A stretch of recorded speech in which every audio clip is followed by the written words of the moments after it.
Welcome to Books of Our Time, brought to you by the Massachusetts School of Law and seen nationwide.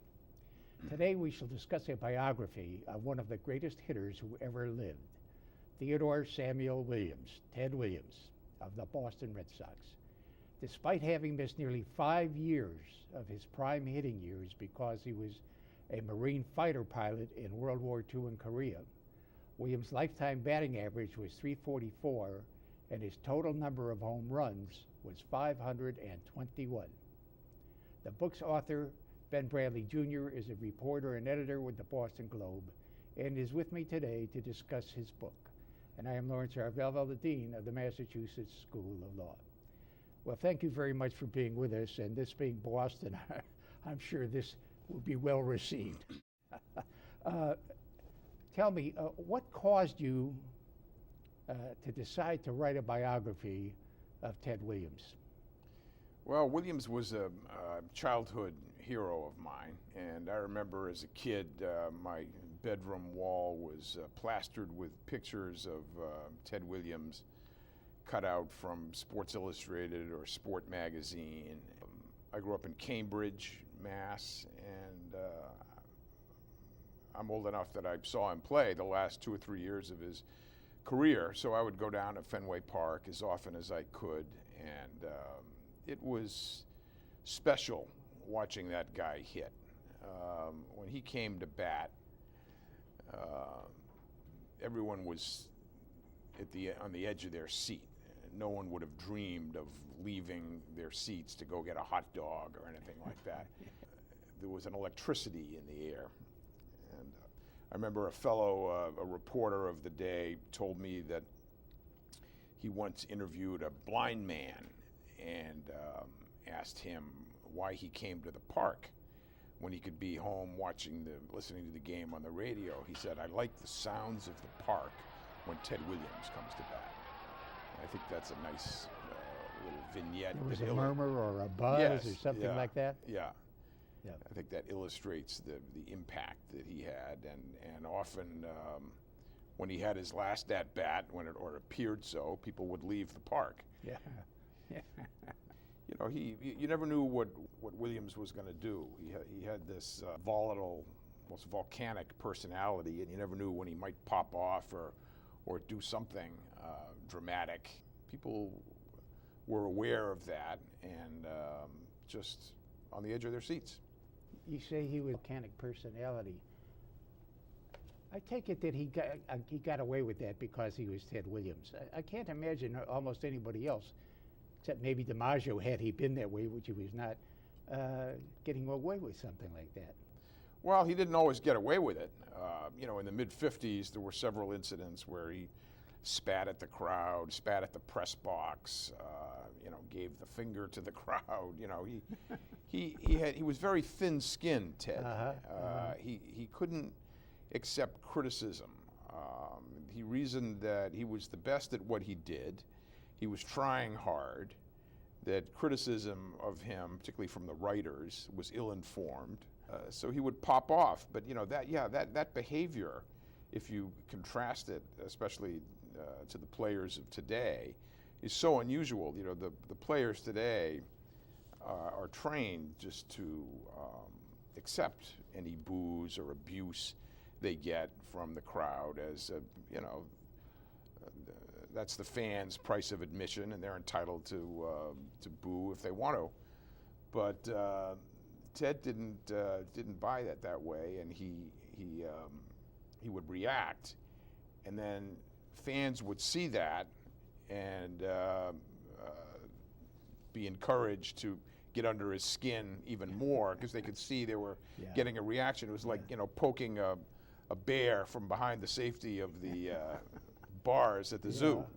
Yeah. I think it was Hugh Hellman who said he's got everything except the ability to take advice. Yeah.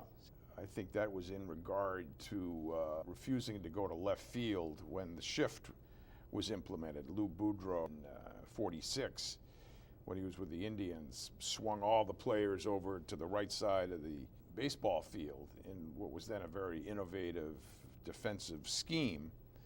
And Ted said, "What the hell is this?" to the umpire. "Is this legal?"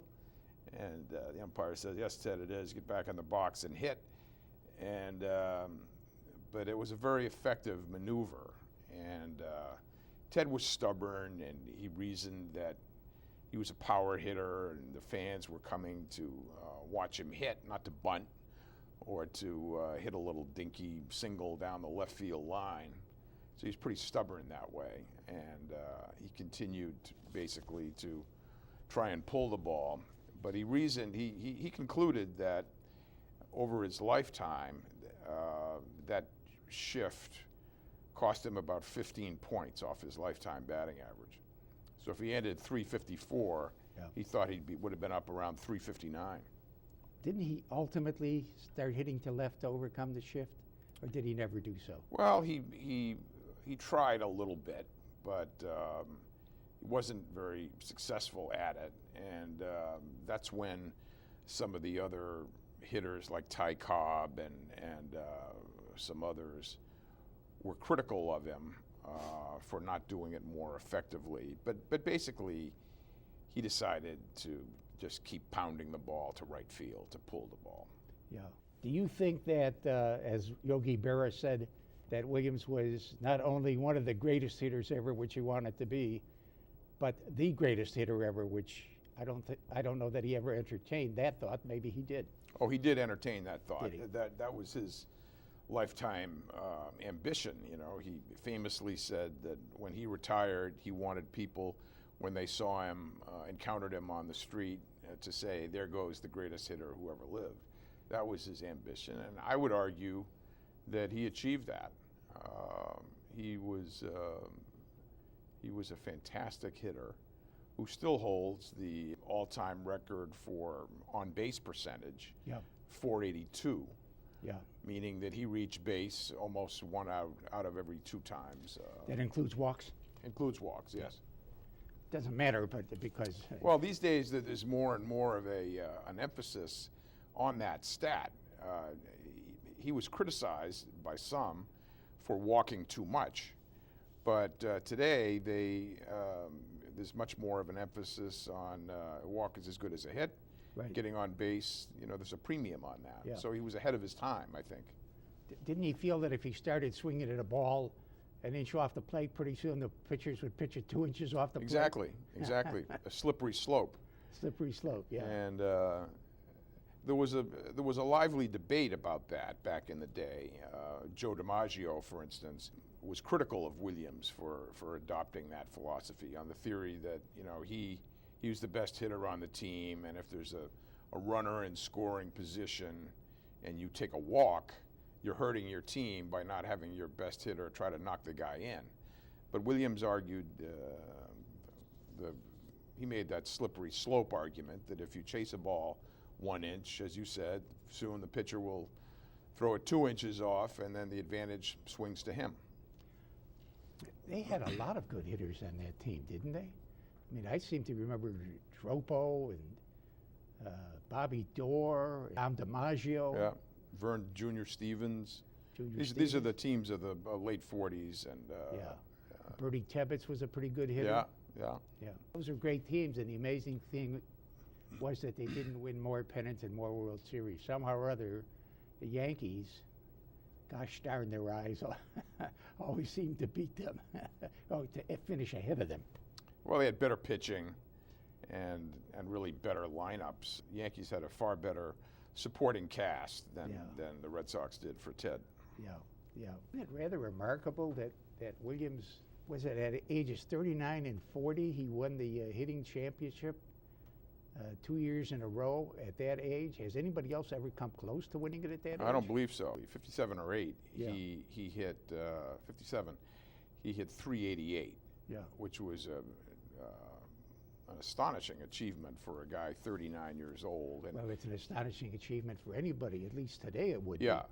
Well, and he thought that was his greatest achievement, actually better than the year he hit 406. He was just 3 or 4 what he called leg hits, meaning those that you have to beat out. He was slow, he couldn't really run. Right. But if he'd had 5 or 6 more leg hits even, he would have hit 400 at that age, which would have been really incredible. Didn't he once say he was watching Mickey Mantle? Said if I could run like that, I'd hit 400 every year. Yes, yeah.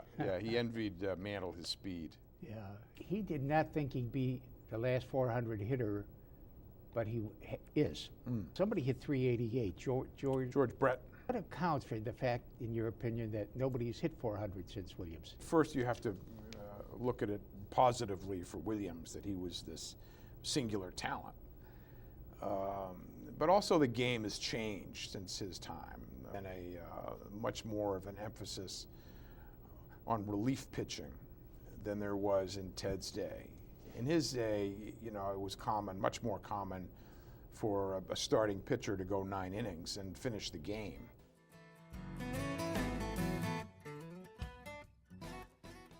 Favorite pitcher of all times would be, of course, Pedro Martinez. However, favorite closer would be Mariano Rivera. The one I liked the most would be Pedro Martinez. I guess Pedro, he had such a tremendous changeup that I swear when I used to watch him pitch, he could tell the hitter what's coming, and the hitter would still miss it.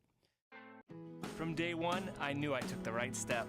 The Massachusetts School of Law is challenging, but you feel welcomed and supported at every turn. You're learning the professional skills you need to get hired. From professors with real-world experience. Trust me, that makes a huge difference. I now have a job I love, and the best part is, I'm not in debt. No LSATs required. Teachers that make a difference at the most affordable law school in New England, the Massachusetts School of Law. Your future starts here. Growing up, my favorite hitter to watch was Mo Vaughn. I love watching Mo Vaughn either on TV or at the ballpark, and I just remember the way he kind of stood in the aftermath of a big mammoth home run. It looked like he had just, pulled a plug out of the ocean, just stayed up like that. And the balls were towering home runs, and prior to David Ortiz, I'd never seen anybody launch home runs out of Fenway with such regularity, so I loved watching Mo Vaughn hit as a kid. I think the greatest hitter of all time was Ted Williams.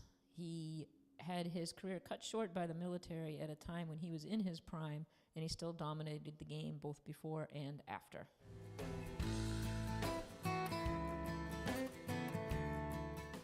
Very few people in the history of baseball could hit it like he could. Maybe Ruth. Ruth could, I think.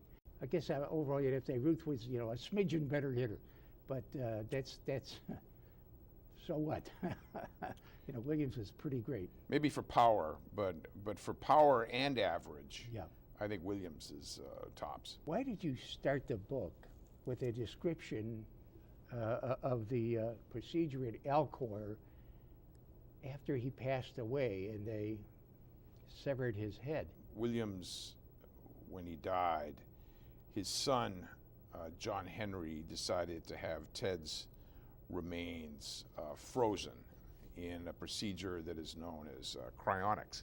This is a belief, really, by a relatively small number of people in the country, maybe several thousand, who hope that medicine and medical science will have advanced to the point that someday people will be able to cure you of whatever it is you've died from, and then a big leap, bring you back to life. A lot of holes in this theory, and they haven't worked out how it will happen. But the son was a believer in this, and this caused enormous controversy after Ted died. A lot of people thought this was cruel and barbaric, and that Ted himself didn't want it. And one of the things that I set out to do was to try and investigate whether Williams really did want this. And so I was able to find out a lot about what happened on that day. I opened the book there because it was really people's last memory of what happened to Ted. And I got a lot of new material which disclosed in the book exactly what did happen. And so I decided that that would be an interesting and a different way to start the book, rather than in the conventional biographical way that he was born on August 30th, 1918 in San Diego. I get to that. What were some of the new things that you discovered?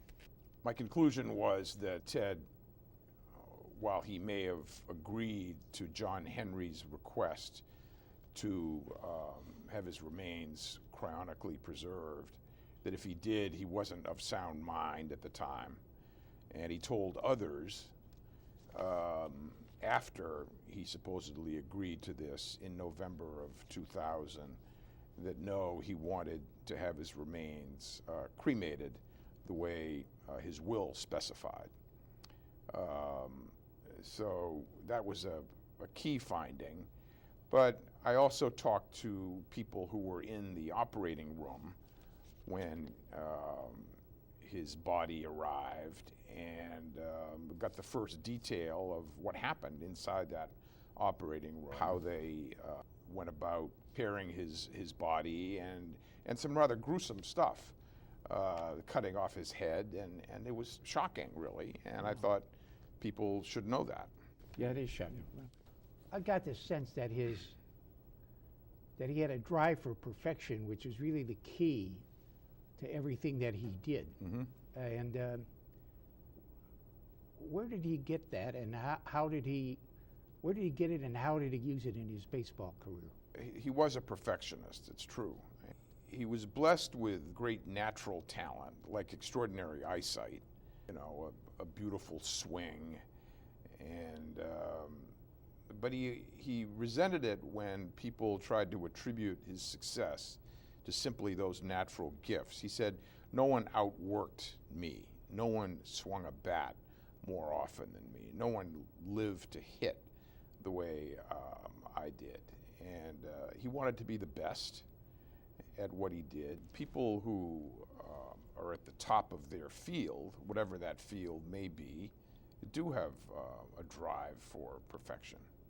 I don't think that the drive itself is that unique, but it requires a lot of discipline, and he had that. I think that came, at least the discipline part, came from his mother, who was a very interesting figure, who I go into a lot in the book, and perhaps we can discuss that. She was a Salvation Army worker in San Diego during the Depression, and she was a colorful figure known as Salvation May, and she was devoted to her work the way Ted was devoted to baseball. I think he did derive some of his drive and discipline from the way he saw his mother behave. And she was so zealous about what she did that she would be out until all hours of the night on the streets of San Diego saving souls, and not be home to take care of young Teddy Ballgame and his younger brother Danny until 10, 11 o'clock at night. Father was an alcoholic and largely absent, so not as big of a factor in Ted's life as the mother. But Ted and his brother Danny grew up some of the first latchkey kids. They'd be on the front porch of the house, 10, 11 o'clock at night, waiting for mom to come home and cook them a meal. Luckily for Williams, there was a playground down the street with lights, so he could play ball at night. So baseball became his salvation. That was University Field or University Park in San Diego? Yes. Also known as North Park. So he practiced and practiced and practiced to build on his natural talent. And so I think he did become the greatest hitter who ever lived. Yeah. You think he was better than Ruth? I think combining power and average, I think Ruth would have him on power, certainly, just raw power. But Ted hit better for average. Yeah. I have a daughter living in San Diego. And the only time in my life I've ever gone by a place just to see where so-and-so, grew up or did this or did that was there. I said, I got to go by there. That's where Ted Williams learned to hit. We played ball as a kid. Yeah. I've got to go by there. Yeah. Well, that's interesting because I went back out there on a visit recently with my son, and he wanted to go there, and I showed it to him too. Those days, I guess there was a lot more prejudice in the country. Oh, he hid his background, which was half Mexican American, wasn't Right. it? Well, this was one of the more interesting parts of the Williams story to me. His mother was Mexican, born there, raised there, came to San Diego, when she was a young woman or to middle age, and so that made Ted Mexican American. His father was American, Anglo. But this was a fact that he chose to conceal throughout his life. He was worried that prejudice of the day could hurt his career. And there was more evidence that in Major League Baseball that there was more prejudice against the black players of the day. But Williams wasn't going to take any chances. Yep. So he didn't talk about that until late in life. And of course, he looked Anglo. He looked Anglo. He had his father's genes, and so no one really knew. But I was interested in tracking down his relatives on the Mexican side of the family. And one of the first things I did was I reached a first cousin who lived up in the Santa Barbara area. And she said, come on up and I'll convene a family meeting for you. Oh. And it's the Venzors? The Venzors.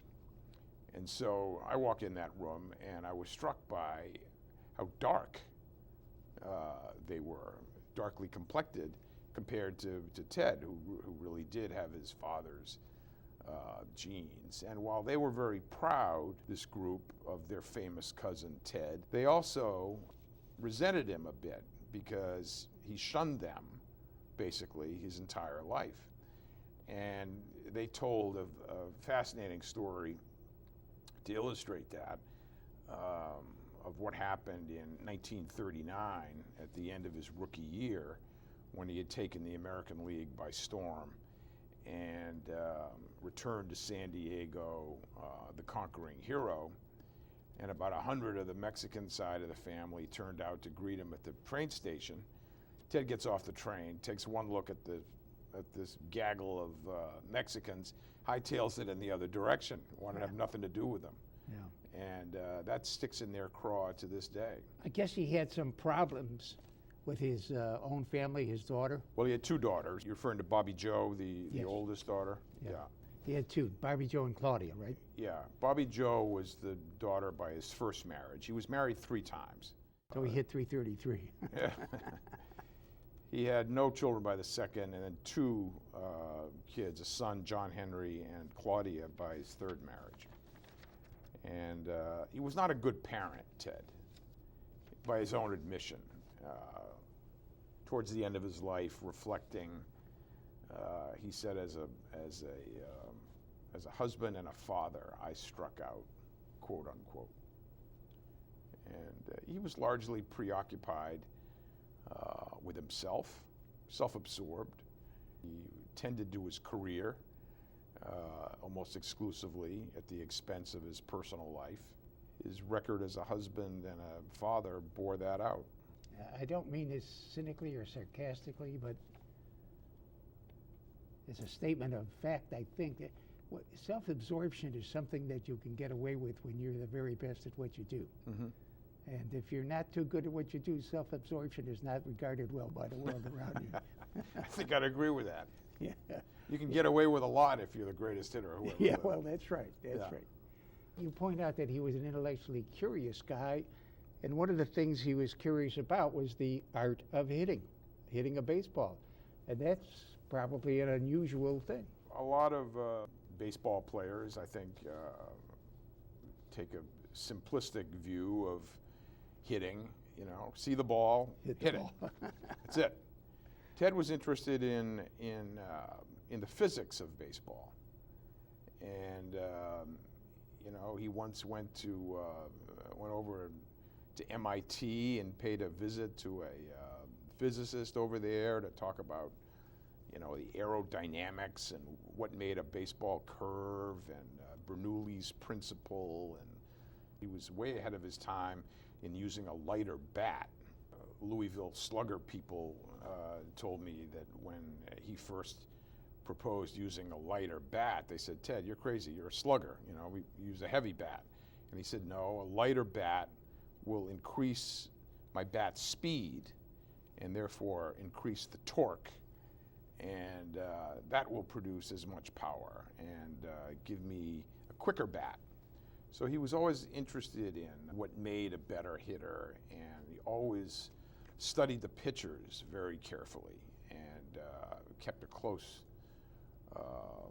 record of what, you know, who threw what to him, when, in what situation, and he'd always be quizzing his teammates about what a pitcher threw to them in a certain situation, and he would always get very upset and frustrated with his teammates if they came back and couldn't remember. You know, the average player often like just Dominic doesn't. DiMaggio. Yes, yeah. Don't be a dummy, Dom. Yeah, exactly. Yeah. He was a very angry guy in a lot of ways. wasn't Yes, he And was. it kind of played hob with his relationships with people. Yes, the book deals a lot with his anger.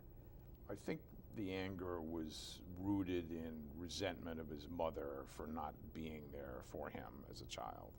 You know, there's no hard proof of that, of course, but that's sort of my armchair psychologist's take. The anger became a double-edged sword for him. He used it to his advantage on the baseball field because he always said he hit better mad.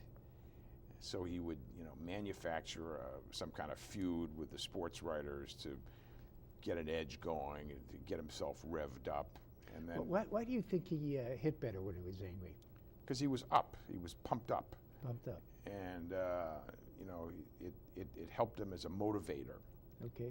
He'd get himself worked up and you know, create a narrative that, for example, that he was getting bad press. He actually got a good press, but he had a few columnists of the day who were antagonists, and he'd convince himself that you know, the world was out to get him, and so he'd go off on a tear and hit 500 for a month or something. But in his personal life, this anger would bubble up at inappropriate times and places and caused him great difficulty in his personal life. As I understand it, he turned down an honorary degree from Harvard, which is vanishingly rare, I think would be the...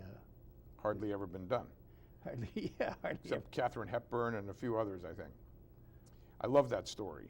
It shows how insecure he was intellectually. He was very curious, had a curious mind, a good mind, but he was embarrassed at his lack of formal education, nothing more than a high school degree, and always insisted, therefore, that his children go to college, and was disappointed in his oldest daughter, Bobby Jo, who never did. I love the story that in 1991, Harvard approached him on the 50th anniversary of his greatest achievement, hitting .406 in 1941, and wanted to give him an honorary degree. I was talking with the dean who was dealing with Williams then, and it was just very, very interesting. The guy said that Ted just said he would feel out of place among the intelligentsia in Harvard Yard with his high school education, and so he turned it down. Remarkable self-abnegation, would that be a phrase that you could use for it?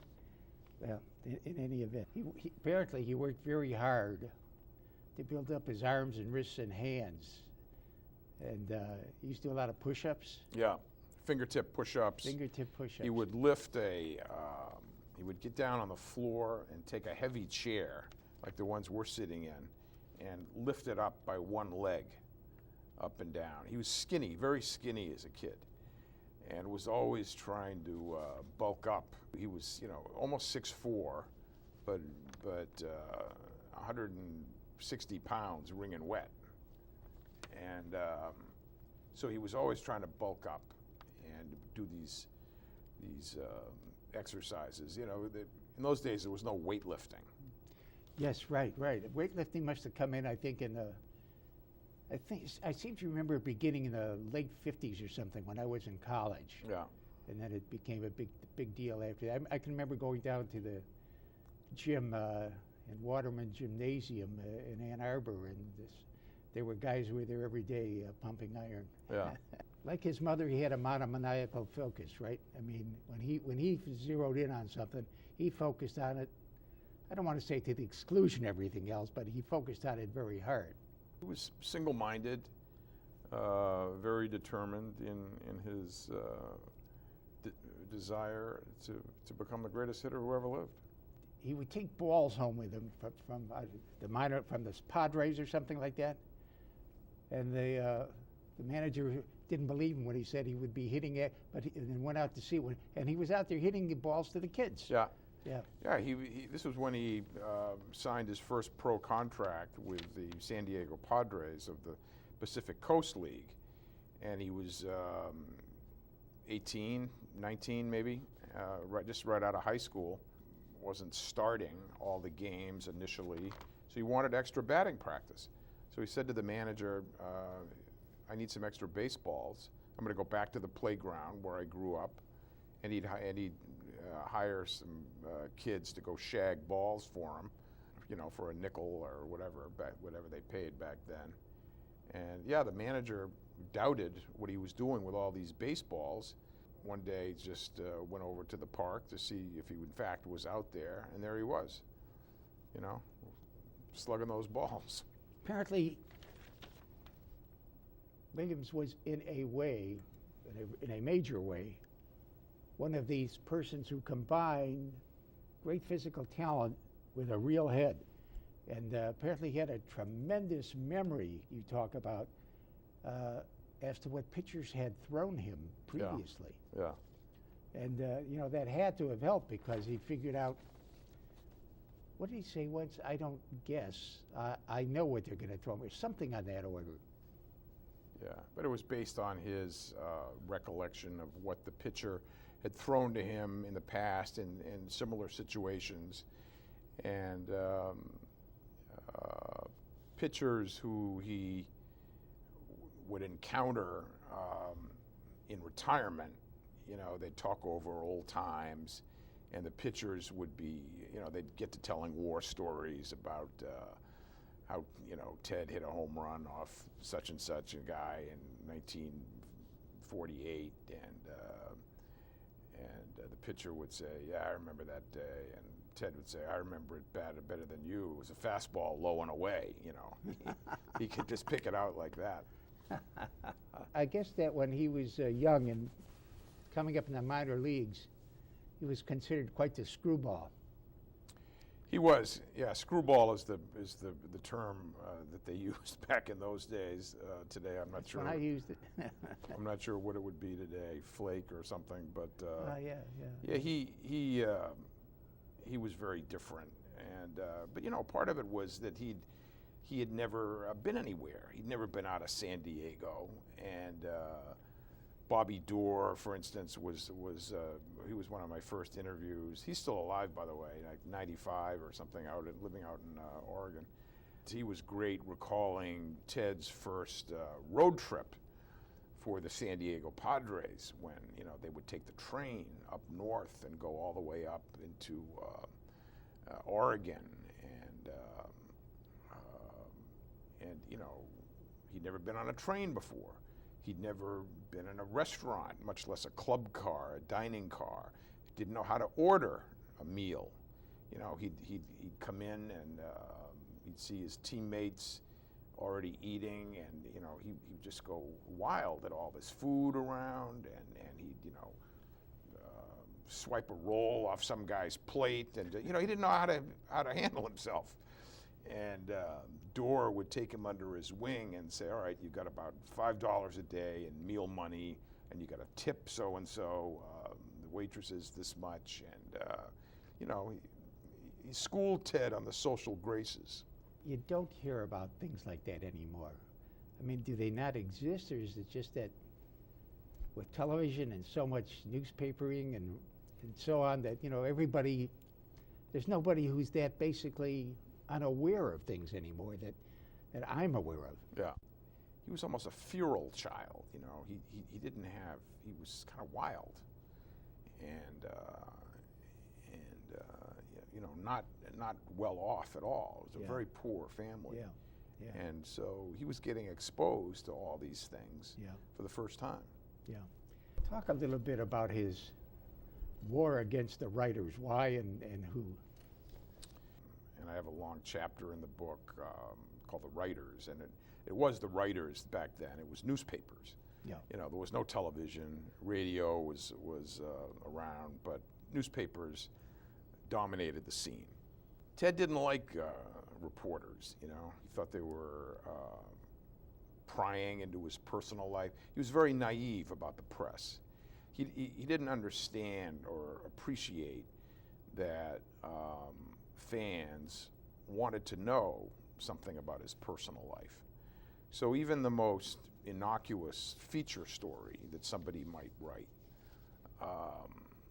about his childhood and growing up in San Diego, you know, the reporter would call up his mother for just the most innocuous quote about what young Ted was like, and Ted would call the writer on the carpet and say, you know, you have no business calling my mother like that. He says, you can write about what I do on the field, but don't get into my personal life. You know, I mean, imagine in the tabloid press of today, somebody taking that position. He was just very naive, didn't understand how the press worked.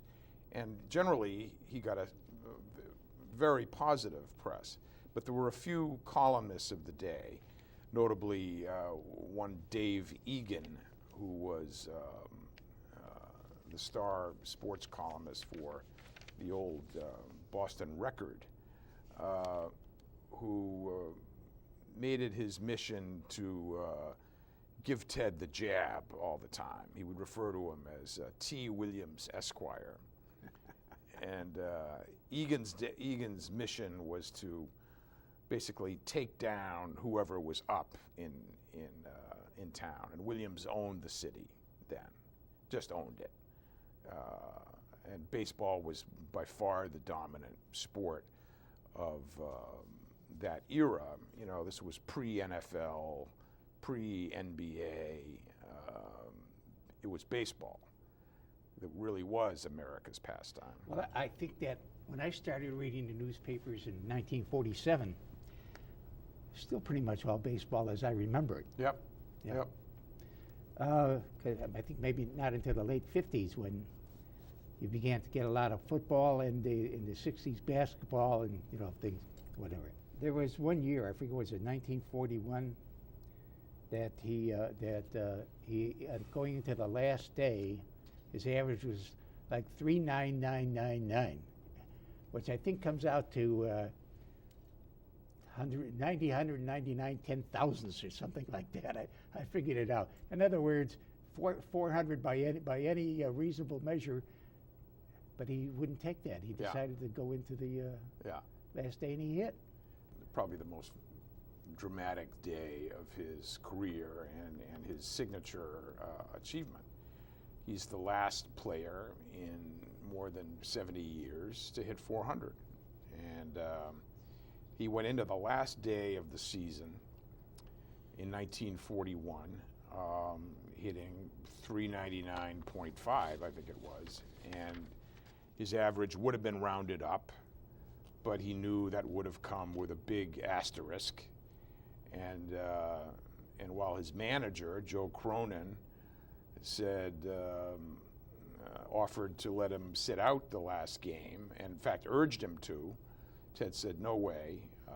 If I'm going to hit 400, it's going to be legit, and I'm going to play in the last day of the year. And so it was a doubleheader. And what did he do? He played not just one game, but both games, and went 6 for 8 on the day.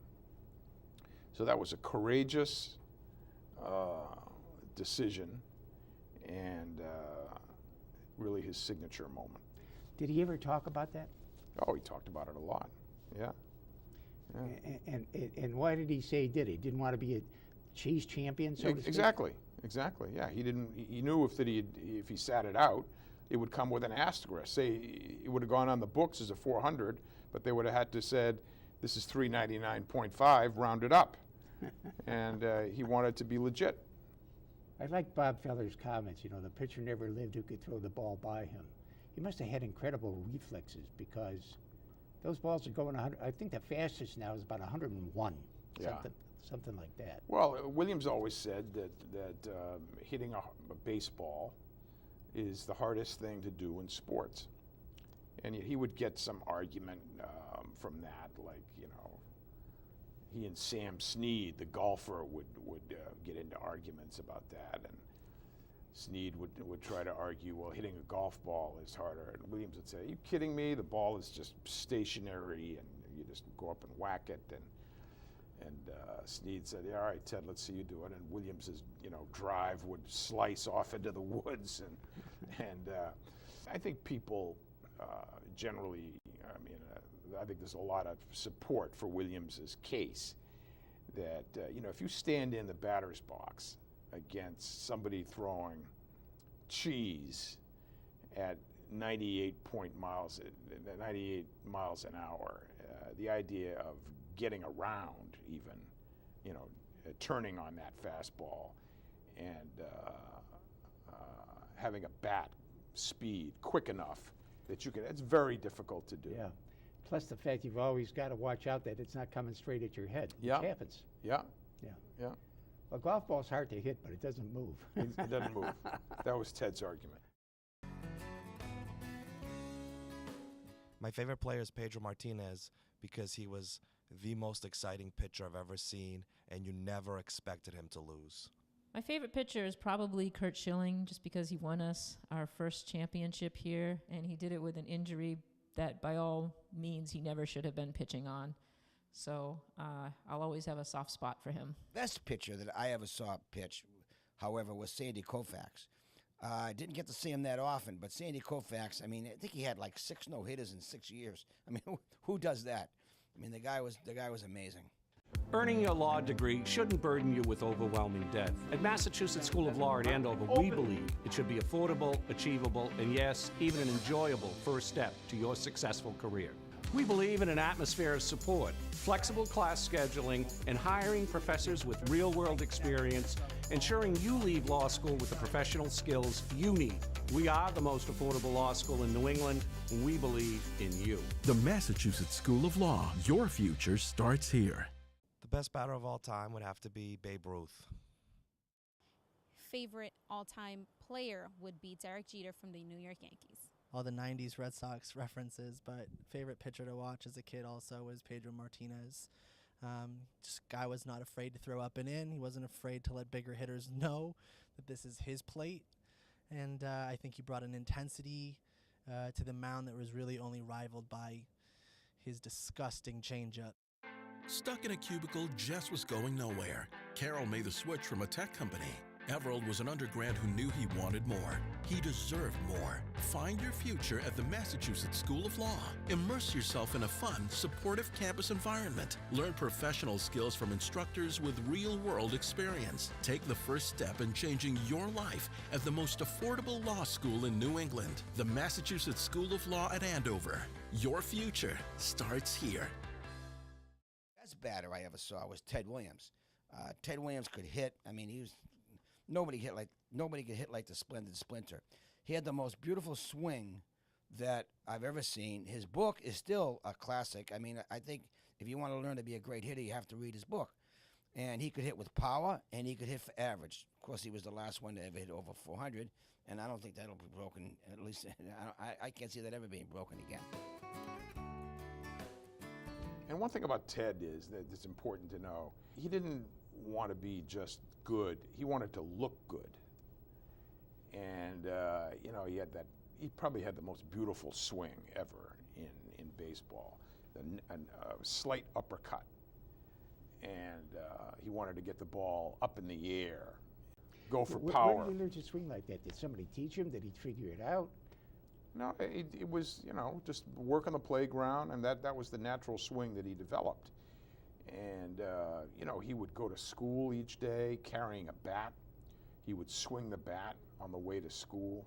He'd pass these storefronts and admire his reflection in the looking glass. and he'd stop and take a swing, and the guy selling the bakery or somebody would say, "What the hell is this kid doing?" You know, this vain young boy.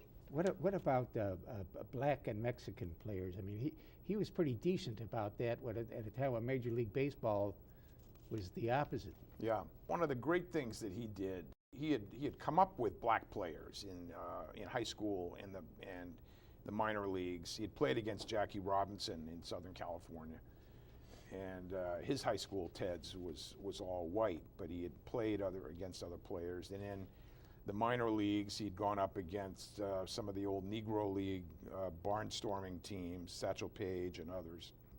One of his most notable moments came in 1966 after he was retired and when he was being inducted into the Hall of Fame. And he went off script. You know, you thank everybody who put you there that day, but then he called on the powers that be in the Hall of Fame to admit the Negro League players, some of the great black ball players who were then banned from becoming into the Hall of Fame because they had never played in the major leagues, which of course it was a catch-22. Jackie Robinson didn't break the color line until 47. That was a courageous thing to do, and Williams earned enormous goodwill with the black players for doing that. And I think it had something to do with his being Mexican in part, Mexican-American, and knowing the sting of prejudice.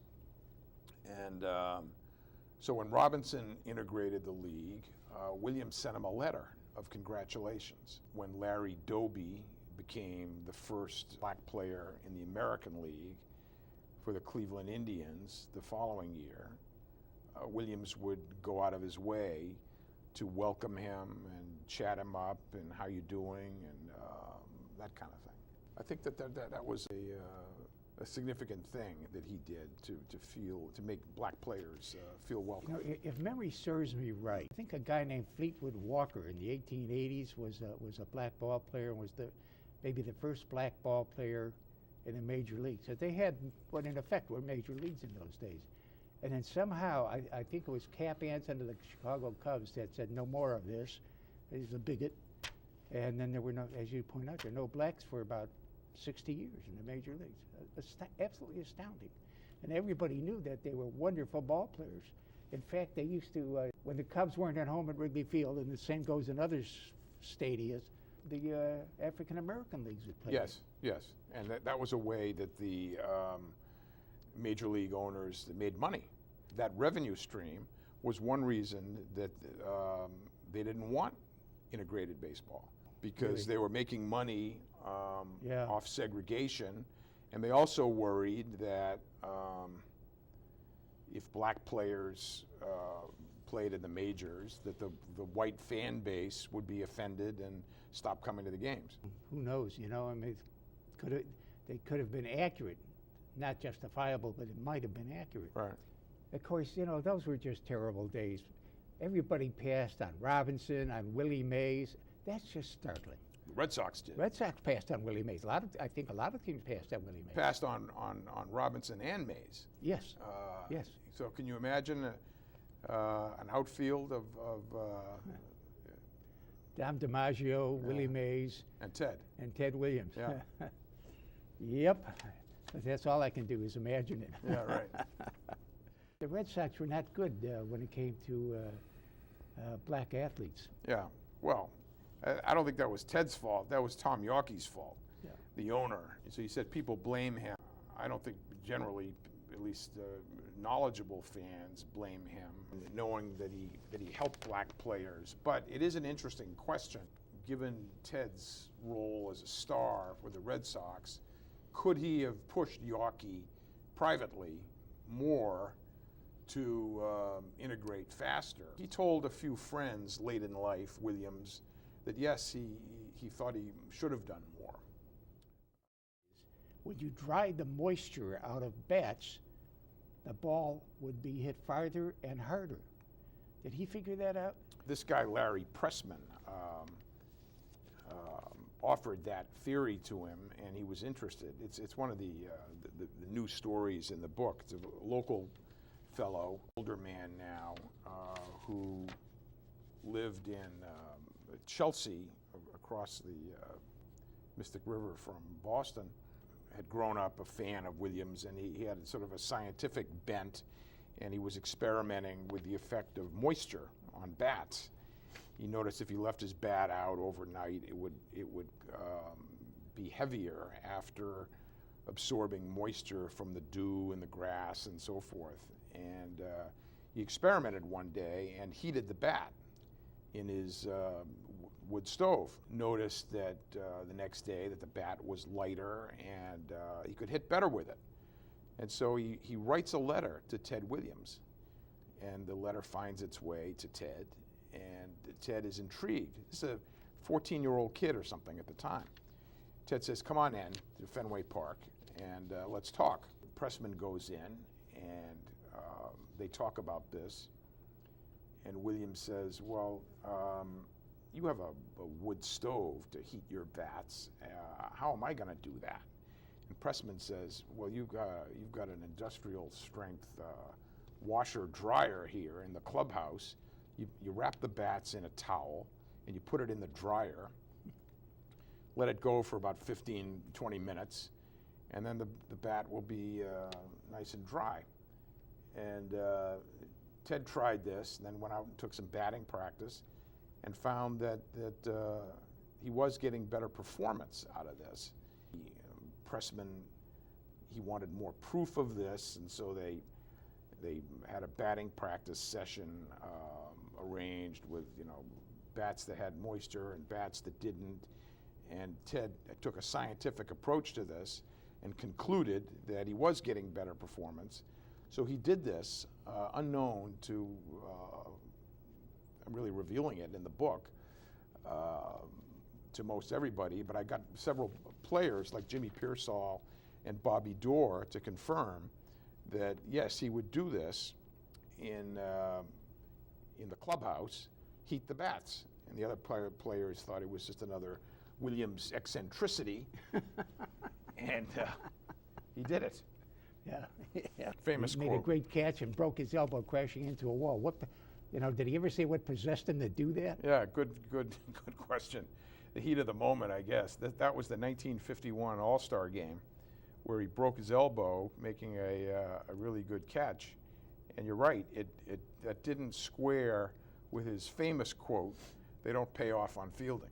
Yeah. Which is really true when you think about it. Even today, you read a story about a baseball player, it's all about his hitting and what his average is and this and that, not so much about his fielding.